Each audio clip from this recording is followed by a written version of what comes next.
call the meeting to order and ask for a roll call. Blunier. Here. Hilliard. Here. Leach. Here. Menold. Here. Newman. Here. Parrott. Here. We have a quorum. Join me in a pledge of allegiance. I pledge allegiance to the flag of the United States of America and to the republic for which it stands, one nation, under God, indivisible, with liberty and justice for all. We do have a public hearing.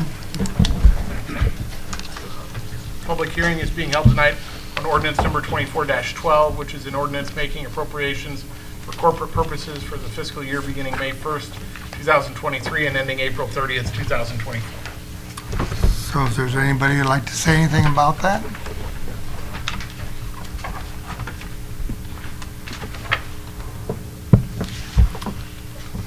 If not, we'll end that public hearing.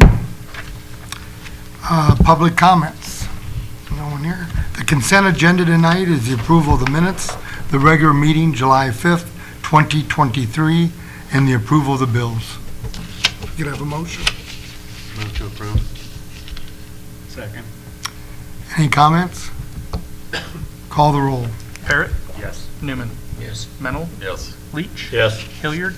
Yes. Blunier. Yes. Motion carries. I have nothing tonight. Village clerk, Nothing tonight, Your Honor.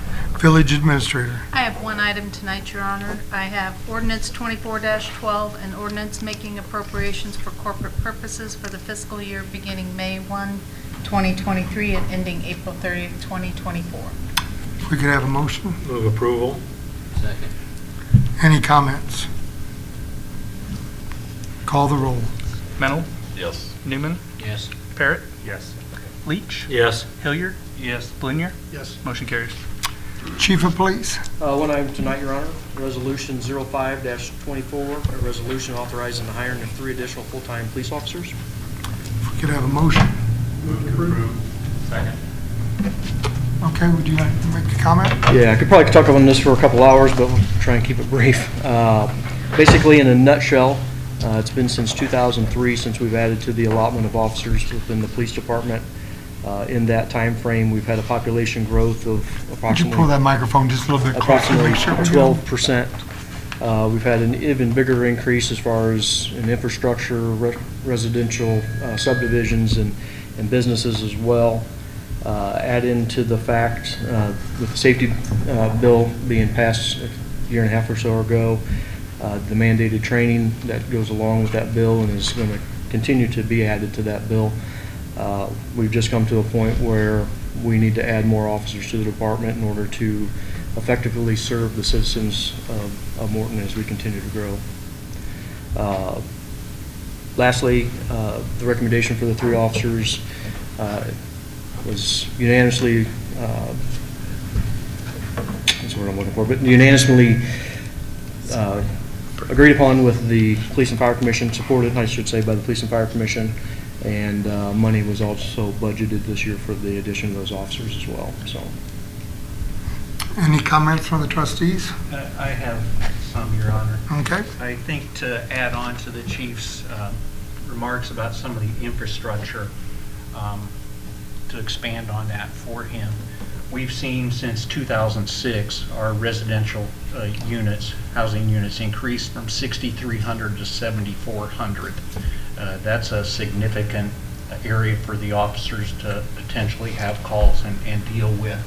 In addition to that, we've seen our roads increase from 85 miles to 95 miles of road. So that's areas that they're actually driving on and patrolling. So that's a pretty significant increase. As he said, you know, we deal with 12.2 square miles for the village, but they have 95 miles of linear miles that they have to patrol. So, and that doesn't count the industrial or commercial businesses that have grown since 2003. And you know, start off out on Cortland, Walmart didn't come until 2004. So, you know, it seems like they've been there for a long time, but after the department got its last allotted officer. Anyone else? Just have a comment. When I talked with you about this, you made some comparisons to other communities similar to our size. That's correct. Could you compare and contrast and kind of, I think it gives a better understanding of how much we need additional officers? Yeah, just to give out some numbers that the FBI put out, if I think that's what you're referring to. On national average, the staffing for 1,000 residents is usually 1.8 to 2.4 officers. We're currently at like 1.29, so even in adding those officers, we would be still considered very conservative with our numbers. Compared to some of the agencies around us, with like Washington, they're at 25 officers as well. This would get us kind of to that. We're very comparable in size, and although we have 2 interstates, but population-wise and call-wise. So, Thank you. Anyone else? If not, call the roll. Blunier, Yes. Hilliard, Yes. Leach. Yes. Mennel, Yes. Newman, Yes. Parrot. Yes. Motion carries. Thank you. Corporation Counsel, Nothing tonight, Your Honor. Director and Fire and Emergency Services.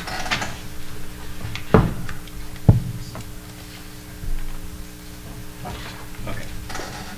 Thank you, Your Honor. I would have rather gone before the police chief, but I'll go ahead and go now. I have a similar resolution on the agenda for this evening. Also, keeping up with growth in our community. Our volunteer fire department has struggled to keep up with the ability to respond with an adequate number of firefighters. And that is especially the case during the daytime hours when, as you would imagine, most of them are at jobs at other locations, either out of town or in town, and even most of them that are in town have difficulty responding or getting away from their place of employment to be able to go on calls.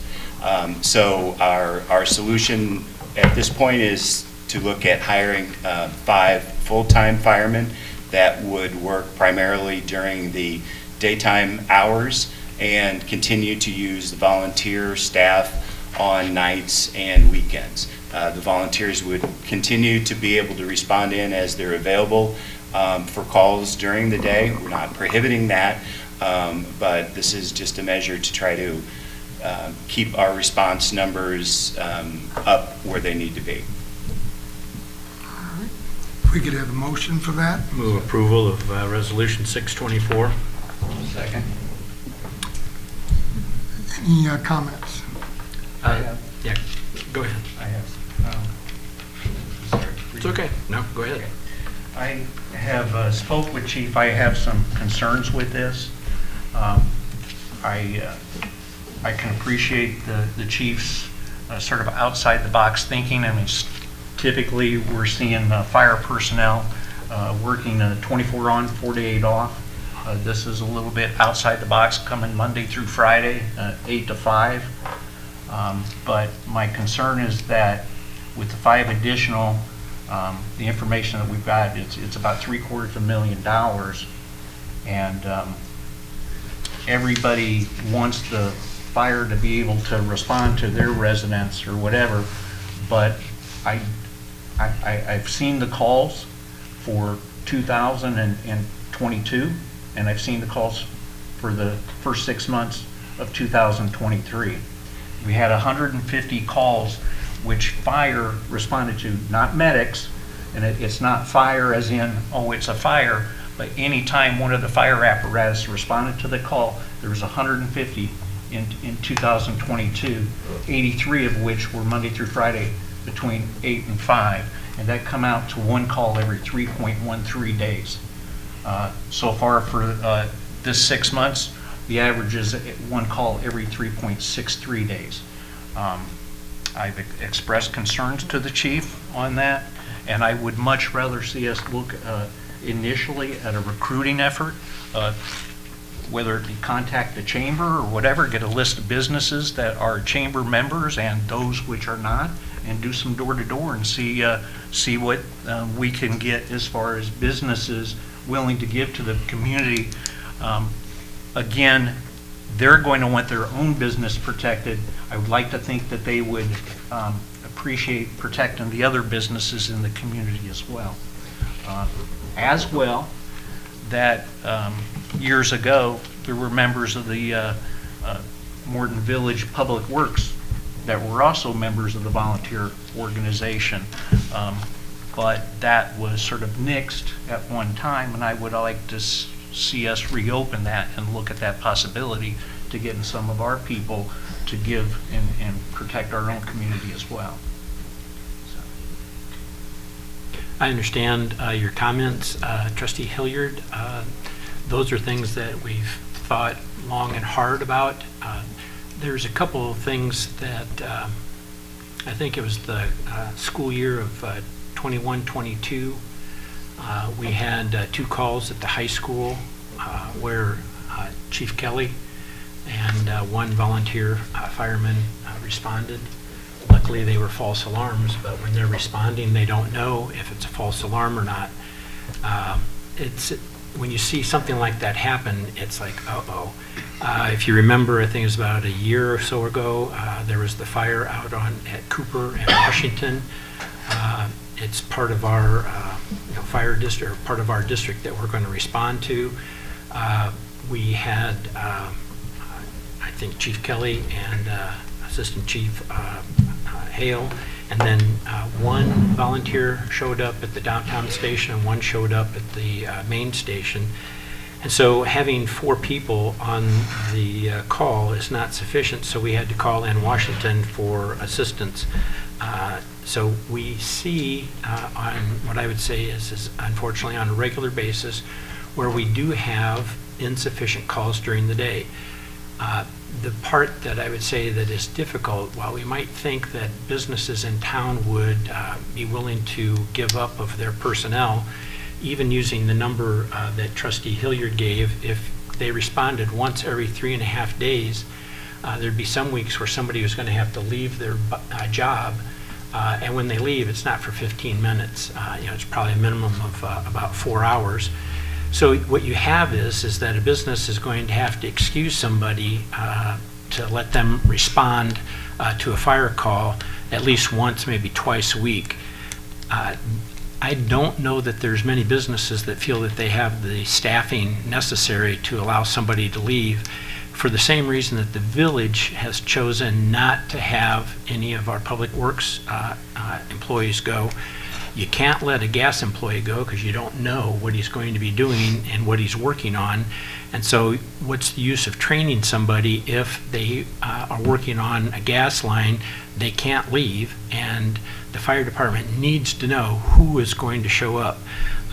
There's also times, I'm going to guess, where there's work that's being done, whether it's in a trench or on a sewer line or something, that we would probably prefer that a village employee not leave. We did that many years ago because I'm going to say that we didn't have the comfort in allowing one part of the village to suffer while we were taking care of a fire or whatever. So at this stage, it seems to me that there's other calls that don't get reported maybe on the list that you're talking about, Trustee Hilliard. If a fire truck doesn't roll, it doesn't get counted. If it doesn't leave the station, it doesn't get counted as a call that came in. So we have calls where we're not even responding at all. The other thing is that volunteer firemen see a need for it. They've asked for it, and they are behind this Monday through Friday full-time fire department operation. The paramedics also see a need for it. There are times where if both ambulances, or if one ambulance is gone and another one gets called out and they need assist, generally the police department hopefully responds, but we would prefer that it be a trained, at least EMT, I'm not sure if that's the right letter or what, EMT that would go along, and so we could have the fire department be the assist, as opposed to having police officers being the ones who would be the assist. And the police department does it well, but you look at it and just say we think that we would be better off.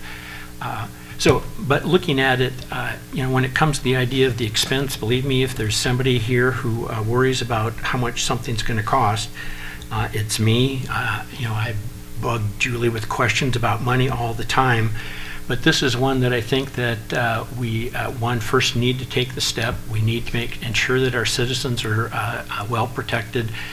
And I'm not trying to belittle anything in the police department, but we don't have a volunteer police department. And so I kind of look at it, this stage we've gotten by so far. Mayor Kaufman would tell you that in 2010 or 9, whenever the main fire station was built, they hoped to get about 10 years use out of it before there was the need maybe to go with the full-time fire department. Well, we've lasted about 3 or 4 years longer than that now. It's one of those things that I just say that if you have a question, I'd be glad to try to answer it, or Chief Kelly would be glad to answer it. But I would ask for your support in this one area of the village, that having been the trustee that has worked with the paramedics and the fire for the past, I think, 2.5 years or so, I have seen the need, and there are times where I realize that we have a need to solve a problem that we may not know exists. Any other comments? Yeah, Go ahead. just a little bit of response. And Trustee Leach, even if one of the command vehicles respond, it counts as somebody responded, so it doesn't have to be a fire engine. And the other thing I would note, we'll never get told yes or no if we don't ask. Correct. Oh, I agree. So, and my point is that I would rather see us take that route first and look at our options there before we go down this path. I'm not opposed to going down this path, but I would like to see us look at the other first, and then venture this road. Sure. And that's it. Right. That's all. And so, just to make sure I didn't say it, but we currently have a well-staffed volunteer fire department. It's not like we're short volunteer firemen. So on the weekends or at nights when they're not at work, they can respond, and they do respond, and we're glad that they do. It's just during those, basically what I would say, first shift working hours that we have a problem. So going along with that, any questions from anybody else? I have one. Sure. Just a quick one. I'd like to go back to comparing and contrasting with other communities of this size. I remember it's been many, many years that you've had volunteer fire department, complete volunteer fire department, and it seems like a nice thing that people volunteer, but there does come a time, I suppose, when there's too much infrastructure and people are too busy and life changes and people have different obligations. So are we the last of the communities this size to have a volunteer fire department? We looked at communities within the area that were similar sized, including Kewanee, Lincoln, Canton, Jacksonville, and Monmouth, all trying to get in that same population area, all of which have full-time fire departments. Okay, thanks. And I think you're going to find companies today don't have enough employees. I don't know how to say that exactly. Even the village staff to take somebody off the sewer, gas, or water, we have just enough to man them. And I think the hourly rate today of what it costs to put those people on the payroll, to expect a company to take 4 hours off on a regular basis, or maybe it could be 3 calls 1 week. How do they get their work done? And I think you're going to find companies, it's going to be a hard sell today because of what we're going across the country in short man hours. Can I ask a question to corporate counsel? Yes, sir. If we vote no on a full-time fire department during the day, and we miss a fire because of the lack of volunteers, is the city liable? No. Okay.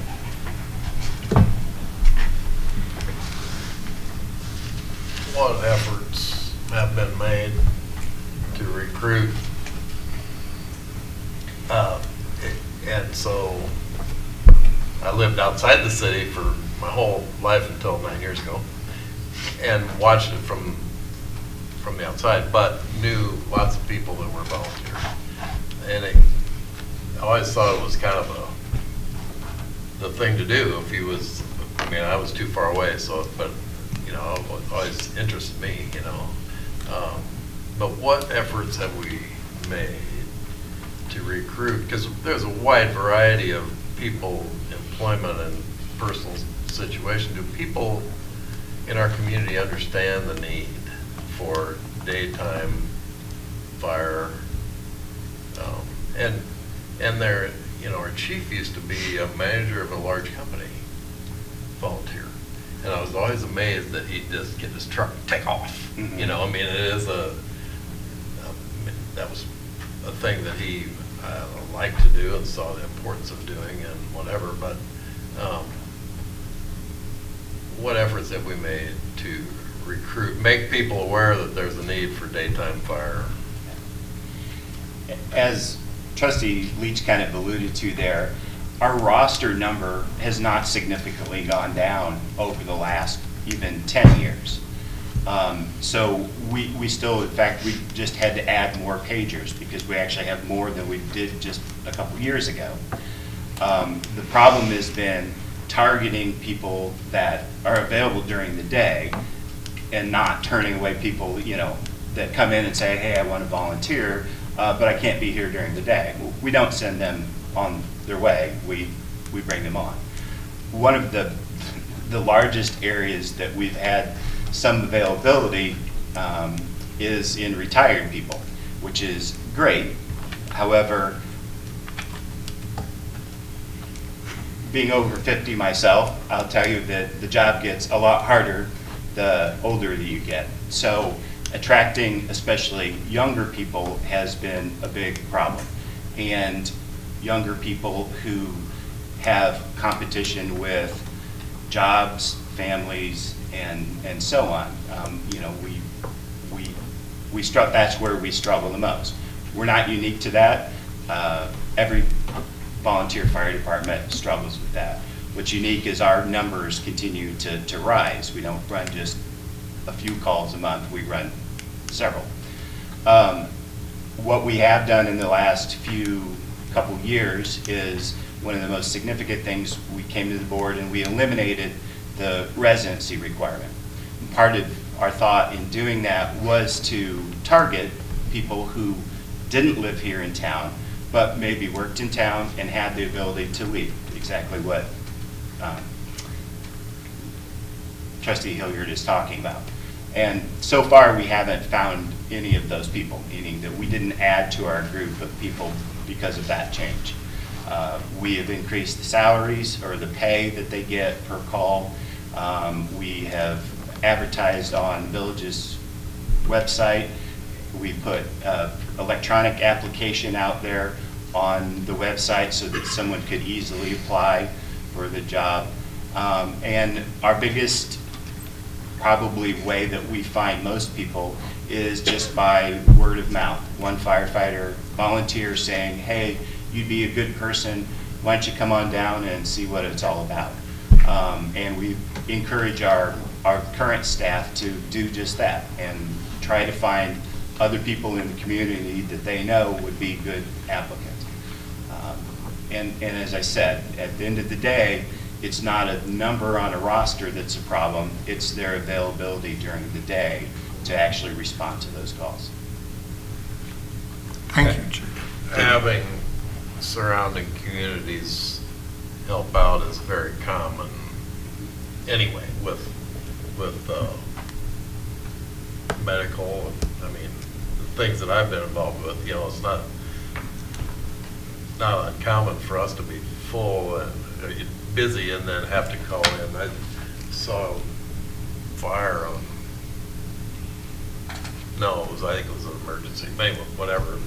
You saw all these different communities they had on TV, the emergency, and all the different communities around. It was amazing, you know, how much support you give, which is good that we have communities that help out.